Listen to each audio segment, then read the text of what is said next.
قال إني عبد الله آتاني الكتاب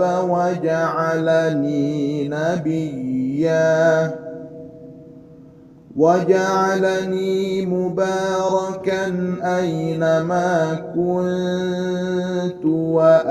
وأوصاني بالصلاة والزكاة ما دمت حيا وبرا بوالدتي ولم يجعلني جبارا